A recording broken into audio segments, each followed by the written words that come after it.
பொதுவாக எல்லோரும் என்ன சொல்லுவாங்க, மரம் வளர்ப்போம் மழை பெறுவோம்னு சொல்லியிருப்பாங்க.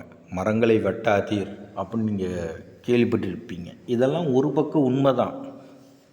ஆனால் முழு உண்மையை நம்ம தெரிஞ்சுக்க முயற்சி செய்யணும். பாதி உண்மை பொய்யை விட ஆபத்தானது. மரம் மழை பெய்யறதுக்கு ஒரு காரணமாக தான் இருக்குது. ஆனால் மழை பெய்யறதுக்கு பல காரணங்கள் இருக்குது. புயல், எல்னினோ, லானினோ, பருவக்காற்று, இது மாதிரி ஏகப்பட்ட விஷயங்கள் சம்மந்தப்பட்டு இருக்குது. மரங்களை வெட்டணும், அதாவது முதிர்ந்த மரங்களை வெட்டணும்.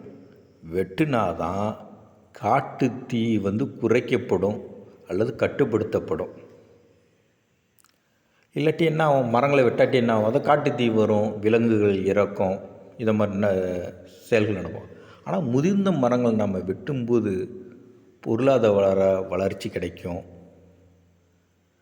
உள்நாட்டோட உற்பத்தி அதிகரிக்கும், வீட்டு உபயோகப் பொருட்களை நம்ம செய்துக்கலாம், வெளிநாட்டு ஏற்றுமதி நடக்கும், பொருளாதாரம் சிறக்கும். ஒன்று. ரெண்டாவது பார்த்திங்கன்னா, முதிர்ந்த மரங்களை வெட்டும்போது என்ன ஆகும், மறுபடியும் புதிய மரம் வரத்துக்கு அது வழிவகுக்கும். அந்த இடம் ஒரு எம்டி ஸ்பேஸ் ஆகிடும். ஓகேங்களா? இன்றைக்கி ஒரு காற்றை முற்றிலும் அழிக்க சொல்லுதில்லை. முதிர்ந்த மரங்களை வெட்டுங்க, அதுலேருந்து மறுபடியும் கிளை வெடித்து மறுபடியும் மரம் வளரும்.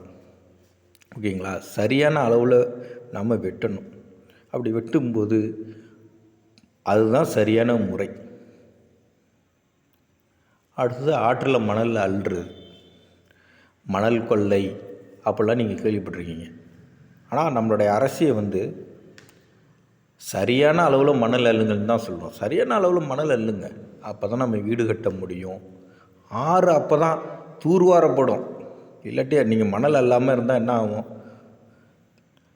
வெள்ளம் வரத்துக்கு வாய்ப்பு இருக்குது. ஆற்றில் நீர் மற்றும் உயர்ந்து வெள்ளம் வரத்துக்கான வாய்ப்புகளும் உண்டு. சரியான அளவில் அள்ளுங்க. ஓகேங்களா? ஒரு 3 அடினா 3 அடி மட்டும் அள்ளுங்க. அள்ளி சரியான அளவில் இருந்தால், சரியான அளவில் இருந்தாலே எல்லாமே சுகம்தான். அளவுக்கு மிஞ்சினாலும் அமிர்தம் நஞ்சாயிடும். அதே மாதிரி எடுத்துக்காமல் இருந்தாலும் அது தவறாயிடும். நடுநிலையில் நில்லுங்க, சரியான அளவில் நிற்கணும், அதுதான் ரொம்ப முக்கியம். அப்படி நிற்கும் போது வளங்களை நம்ம சிறப்பாக பயன்படுத்திக்கலாம். அடுத்தது மலைகள். ஒரு கற்குவாரி இருக்குது, கல்லெல்லாம் வெட்டி எடுத்துக்கணும். தேவையான அளவுக்கு எடுத்து தான் நம்ம சாலைகள் அமைக்க முடியும், வீடு கட்ட முடியும், கட்டுமானம் செய்கிறதுக்கு இதுதான் தேவை. அப்புறம் மலையில் வெட்டக்கூடாதுன்னா என்ன அர்த்தம், வெட்டி எடுக்கணும். அந்த இடத்த இன்னொரு விதத்தில் நம்ம காடுகள் வளர்கிறதுக்கு நம்ம பயன்படுத்தணும், இல்லங்கள் அமைக்கணும்.